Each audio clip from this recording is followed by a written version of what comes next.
ஹல்லேலூயா. அருமை ரட்சகர் இயேசு கிறிஸ்துவின் நாமத்தினாலே உங்களை வாழ்த்துகிறோம். Kuwait Tamil Christian Church is very happy to greet you one more time in the most precious name of the beloved one of our soul, your soul, Lord Jesus. Amen. Let's pray and get into the word of God. பரலோக தகப்பனே, இன்னொரு முறை உம்முடைய பாதத்திலே வரவும் இயேசு கிறிஸ்து எங்களுக்கு போதித்து தரவும் நாங்கள் அப்பா உம்மை தேடி வந்திருக்கிறோம். கடந்த நாட்கள் நீர் எங்களுக்கு காட்டின உபகாரங்களுக்காக நன்றி, கற்றுத்தந்த உண்மைகளுக்காக நன்றி. இன்றைய தினத்திலும் எங்களுடைய செவிகளை திறந்தருளும், எங்களுடைய இருதயத்தை திறந்து நாங்கள் உம்முடைய செய்தியை கேட்டு பயன்பெற ஆசீர்வதித்தருளும். இயேசுவின் நாமத்தில் பிதாவே, ஆமேன். ஹல்லேலூயா. Our dear friends, we've been continuing our journey in following the Lord Jesus in the Mark's Gospel. சரி, நம்ம கடந்த செய்தியிலும் சதுசேயர் உயிர்த்தெழுதல் இல்லை என்று சாதிக்கிற அந்த சதுசேயர் இயேசுவிடத்திலே அவர்கள் தர்க்கம் பண்ணதை குறித்து பார்த்தோம். இன்றைக்கு இன்னொரு சிந்தையை அதிலிருந்து நாம் பார்க்க போகிறோம். So last time we saw how the Sadducees who deny resurrection, they came to the Lord Jesus and they argued, and the Lord Jesus patiently told them the truth. அங்கே மார்க்கு 12வது அதிகாரம் 24வது வசனத்தில் விதமாக பார்க்கிறோம். இயேசு அவர்களுக்கு பிரதியுத்தரமாக, நீங்கள் வேத வாக்கியங்களையும் தேவனுடைய வல்லமையும் அறியாததினால் அல்லவா தப்பான எண்ணம் கொள்ளுகிறீர்கள் என்று சொன்னதை பார்த்தோம். So the Lord Jesus is telling the Sadducees that their thinking was wrong because they did not know the word of God and they did not know God, they did not know the power of God. Amen. சரி, let's quickly see about the Sadducees. சதுசேயரை குறித்து நாம் சுருக்கமாக பார்த்து நாம் செய்திக்குள்ளே கடந்து செல்லலாம். சதுசேயர் என்று சொல்லப்பட்ட அந்த மார்க்கத்தார் யூத மார்க்கத்திலே ஒரு பிரபலமான ஒரு பிரிவாக இருந்தார்கள். Sadducees were a very highly placed group within the Jewish community. They existed from the second temple period beginning till the end of the second temple. அந்த இரண்டாவது தேவாலயம், எருசலேம் தேவாலயத்தின் துவக்கம் முதல் அது முடிவு காலம் மட்டும் இந்த சதுசேயர் அங்கே இருந்ததாக சொல்லப்படுகிறது. They belong to the upper class, they control the temple. அவர்கள் அந்த சமுதாயத்திலே மிகவும் உயர்ந்த நிலையிலே தங்களை வைத்து கொண்டிருந்தார்கள். அவர்கள்தான் அந்த எருசலேம் தேவாலயத்தை தங்களுடைய ஆட்சிக்கு கீழாக வைத்து, அதிகாரத்துக்கு கீழாக வைத்து, விசேஷமாக அதிலிருந்து தங்களுக்கு என்ன லாபம் கிடைக்கும் என்ற ஒரு நோக்கத்தோடு, தங்களுக்கு என்ன மதிப்பு கிடைக்கும் என்ற நோக்கத்தோடு அவர்கள் அதை கட்டுப்படுத்தி வைத்திருந்தார்கள். They controlled the temple in Jerusalem with the idea of earning money and earning popularity. That was their aim. All the same, they said that they belonged to the Jewish community, they were the rulers in the temple, and they held on to the writings of Moses. மோசேயினுடைய எழுத்துக்களை அவர்கள் பற்றி கொண்டிருந்ததாக அவர்கள் பெருமைப்பட்டு கொண்டிருந்தார்கள். ஆனால் அவர்கள் உயிர்த்தெழுதலை குறித்தோ நித்திய ஜீவனை குறித்தோ இன்னும் இயற்கைக்கு மேற்பட்ட அற்புதங்களை குறித்தோ நம்பிக்கையற்றவர்களாக இருந்தார்கள்.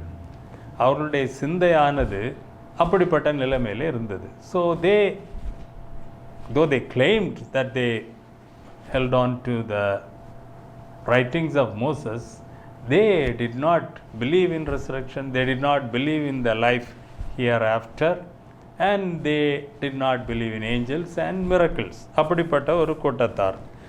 இவர்கள் இயேசு கிறிஸ்துவை மிகவும் அதிகமாக எதிர்த்த ஒரு கூட்டத்தார். So they were one of the people who vehemently opposed the Lord Jesus and wanted to get rid of him. They wanted to kill him and get rid of him.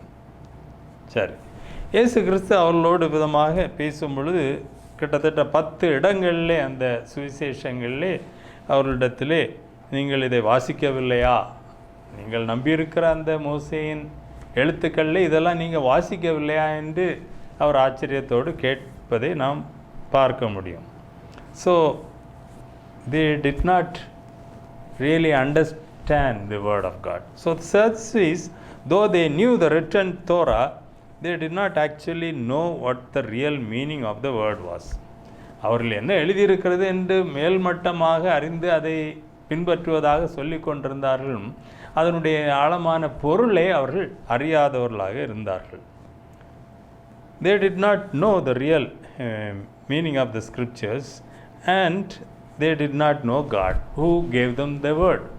அவர்கள் வசனத்தையும் புரிந்து கொள்ளவில்லை, அதை அவர்களுக்கு தந்த தேவனையும் அவர்கள் என்ன செய்யவில்லை, அறிந்து கொள்ளவில்லை என்று பார்க்கிறோம்.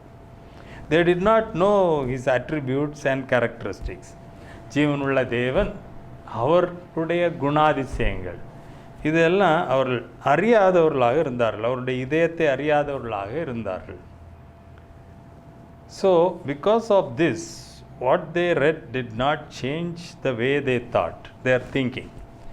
இப்படிப்பட்ட நிலைமையிலே அவர்கள் காணப்பட்டபடினாலே அவர்கள் வாசித்து அறிந்து கொண்ட அந்த வேத வசனமானது அவர்களுடைய சிந்தையை தொடவில்லை, அவர்கள் சிந்தித்த விதத்தை அது மாற்றி அமைக்கவில்லை. அதனால் அவர்கள் தவறான எண்ணம் கொண்டவர்களாகவும் சத்தியத்திற்கு எதிரானவர்களாகவும் இருந்தார்கள் என்று சொல்லி நாம் பார்க்கிறோம்.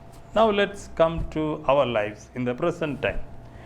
நாம் வாழ்கிற காலத்திலே தேவனுடைய பிள்ளைகள், ஊழியக்காரர்கள் என்று சொல்லுகிற நாம் நம்முடைய வாழ்க்கைக்கு துரிதமாக வந்து நாம் இன்றைக்கு எப்படி இருக்கிறோம் என்று சொல்லி சிறிது சிந்தித்து பார்ப்போம். நாமும் வேத வசனங்களை வாசிக்கிறவர்களாக இருக்கிறோம். ஆனால் எந்த அளவு நாம் அதை அறிந்திருக்கிறோம், புரிந்து கொண்டிருக்கிறோம், இந்த வேத வசனங்கள் நம்முடைய சிந்தையை மாற்றி இருக்கிறதா, நம்முடைய செயல்பாடுகளை மாற்றி அமைத்திருக்கிறதா, இந்த வசனங்களை நமக்கு தந்த தேவனை நாம் அறிந்திருக்கிறோமா, எந்த அளவு அறிந்திருக்கிறோம், அவருடைய இதயத்தை எந்த அளவு அறிந்திருக்கிறோம் என்று நாம் சிறிது சிந்தித்து பார்க்க வேண்டிய சூழ்நிலையில் இருக்கிறோம். So today if we come to our present situation, we also read the word of God, we try to understand it, but how much do we really know the meaning of the word of God? And how much do we apply it to our lives, and how much has it changed the way we think and the way we live our lives, and how much do we know God? So this is a question that we need to ask ourselves today. நாம் சங்கீதம் 1:2 பார்க்கிறோம், கர்த்தருடைய வேதத்தில் பிரியமாயிருந்து இரவும் பகலும் அவருடைய வேதத்தில் தியானமாயிருக்கிற மனுஷன் பாக்கியவான். So it's not just enough to read the word of God and know it. We need to meditate upon the word of God. ஏதோ வசனத்தை வாசித்து விட்டு நாம் அதன் கருத்தை மட்டும் புரிந்து கொண்டிருந்தால் போதாது. இந்த வசனத்தில் நாம் கேட்டபடி அவருடைய வேதத்திலே பிரியமாயிருந்து இரவும் பகலும் அவருடைய வேதத்தின் மேல் தியானமாய் இருக்க வேண்டும் என்று வேதம் நம்மை உற்சாகப்படுத்துகிறது. The word of God is encouraging us to love the word of God and to meditate on the word of God day and night. It should be occupying, capturing our thought day and night. So that's the desire of God in our lives. இதுதான் தேவன் நம்மேல் வைத்திருக்கிற ஒரு உயர்ந்த நோக்கம். நம்முடைய சிந்தை தவறிவிடாமல் தேவனுடைய வார்த்தையினால் நாம் கவரப்பட்டவர்களாக, ஆட்கொள்ளப்பட்டவர்களாக, நம்முடைய சிந்தை ஆட்கொள்ளப்பட்டதாக இருக்க வேண்டும். நாம் வாசிக்கிற வசனத்தை தியானித்து கொண்டிருக்க வேண்டும் என்று நம்மை உற்சாகப்படுத்துகிறது. சரி, யோவான் 15:7 நாம் விதமாக பார்க்கிறோம். நீங்கள் என்னிலும் என் வார்த்தைகள் உங்களும் நிலைத்திருந்தால் நீங்கள் கேட்டுக்கொள்வது எதுவோ அது உங்களுக்கு செய்யப்படும். Lord Jesus is telling his disciples, so you need to abide in me. And how do I abide in you? My words need to abide in you, and then your thinking will be changed, your heart will be changed, and your desires will be changed, and the way you ask things, the way you ask, what you ask will be according to the word of God, and whatever you ask will be granted to you.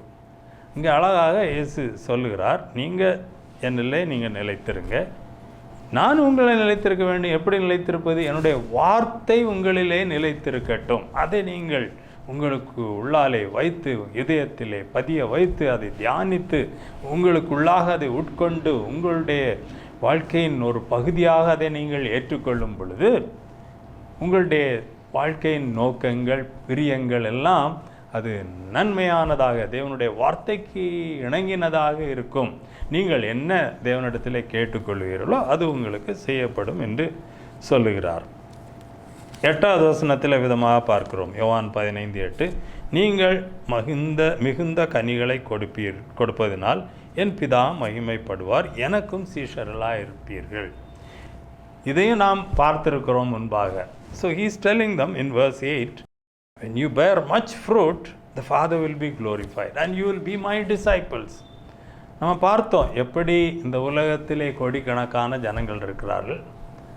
அவர்களிலே மிகுந்த ஜனங்கள், கூட்டங்கள் அவரை அறியாதவர்களாக, ஜீவனுள்ள தேவனை அறியாதவர்களாக இருக்கிறார்கள். அவருடைய வார்த்தை அறியாதவர்களாக இருக்கிறார்கள்.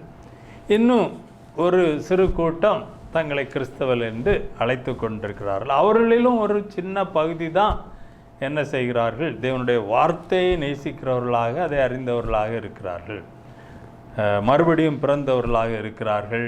அதில் ஒரு சின்ன கூட்டம் பரிசுத்த ஆவியானவரின் நிறைவை பெற்று அந்த வாழ்க்கையிலே இயேசு கிறிஸ்துவின் பரிசுத்த ஆவியானவருடைய வழிநடத்துதலின்படி வாழ்கிறவர்களாக இருக்கிறார்கள். So we saw how there's a vast multitude of people, they do not know the word of God, they may not know God in reality, they do not know the way of salvation, and within this large community there's a small group called the Christians, who call themselves, identify themselves as the Christians, and still a small percentage within that is born again and filled with the Holy Spirit, led by the Holy Spirit, and a very, very tiny percentage only call themselves or fit themselves to the definition of disciples of the Lord Jesus.